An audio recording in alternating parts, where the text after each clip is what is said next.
Salut à tous, donc dans cette vidéo on va voir comment faire des opérations mathématiques grâce à Visual Basic. Mais tout d'abord j'aimerais vous parler d'une notion qui est importante.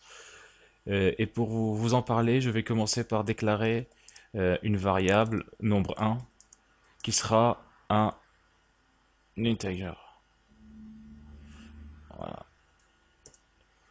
Donc si je mets nombre un égale à 5, nombre un égale 10 et nombre un égale à 15. Et je vais te demander de m'afficher ce qu'il y a dans la boîte nombre un, donc ce qu'il y a dans ma variable. Donc avec WriteLine nombre un, voilà. Et je fais ma petite pause factice, comme d'habitude, pour pas que la console s'éteigne au bout de quelques fractions de seconde. Voilà. Donc si je lance, qu'est-ce qu'il m'affiche? Eh ben, il m'affiche 15. Pourquoi? Qu'est-ce qui s'est passé? Donc en fait, quand le compilateur commence à exécuter, il cherche la fonction main, la méthode main, si vous voulez.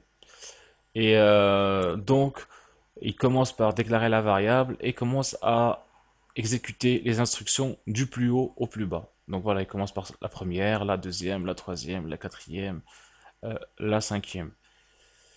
Donc voilà. Et en fait, au départ, je demande à ce qu'il me mette dans la variable 5. Ensuite, à ce qu'il me mette dans la variable 10, donc il fait quoi? Donc, une fois que je lui ai demandé de mettre 5, donc dans la boîte, il y a déjà 5. Quand je lui demande de mettre le 10, il fait quoi? Il écrase le 5. C'est comme si il effaçait en quelque sorte le 5. Et il le remplace par 10. Et ensuite, je lui demande de mettre 15. Donc dans la boîte, il y a le 10. Et maintenant que je lui ai demandé de mettre le 15, il écrase le 10.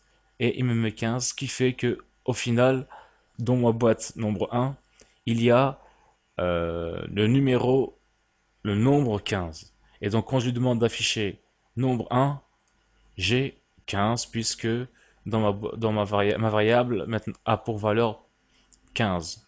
Voilà. Voilà, donc je vais par exemple faire nombre un, créer nombre un égale 2, égale voilà, 30, allez. Et je vais créer une deuxième variable que je vais appeler nombre 2.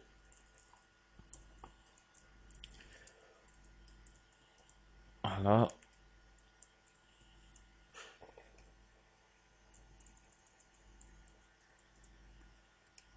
Donc nombre 2 que je vais lui donner comme valeur 14. Ensuite, ce que je peux faire, c'est lui demander de m'afficher le nombre un plus le nombre 2. Et là, si je lance, je devrais avoir 44. Puisqu'il me fait l'opération, il est censé me faire l'opération. Voilà, j'ai 44, c'est parfait. Je peux faire aussi une division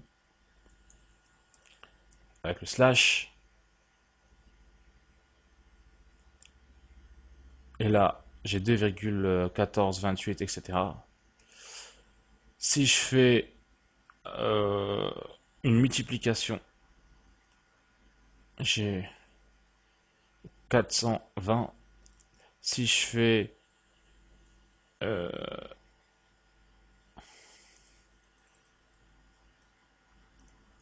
euh, une puissance, donc 30, puissance 14, ça va faire gros, mais bon, c'est juste pour l'exemple. Voilà, ça me fait 4,118 puissance, voilà, enfin un grand chiffre quoi. Et modulo c'est quoi? Je crois que je vous ai expliqué ça dans la vidéo précédente, mais sommairement.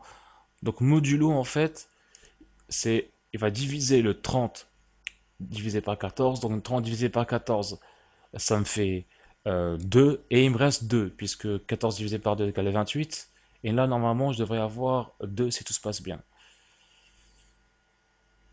Voilà, j'ai 2. Ensuite, il y a la division entière. Donc la division entière, par exemple, là, avec l'anti-slash, si je lance, il me fait quoi? Il va me donner 2. Parce que, en principe, si je fais une division normale, j'ai 2,1428, etc. Et là, il me prend que la partie entière de la division. Donc, voilà. Donc, voilà pour cette première vidéo. J'aurai une deuxième vidéo pour parler un petit peu plus des opérations en visuel basique. Donc, j'espère que ça vous a plu. Pardon, que ça vous a plu et que vous avez compris. Donc moi, je vous dis à la prochaine vidéo en espérant que vous ayez bien compris. Allez, salut!